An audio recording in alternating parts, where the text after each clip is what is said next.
വീശിക്കൊണ്ടിരിക്കുന്നു. കൈ താഴ്ത്ത്. നാട്ടുകാർ നോക്കണ കണ്ടില്ലേ? നിന്നെന്താ പാമ്പ് കടിച്ചോ? ദീപിക പതുക്കോൾ കോണം. മര്യാദക്ക് നടക്കടി അങ്ങോട്ട്.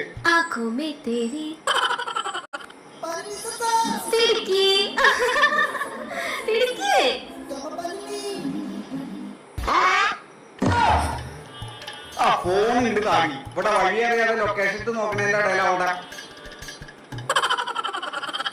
ഒരു മിനിറ്റ്, ഇപ്പൊ വരാം.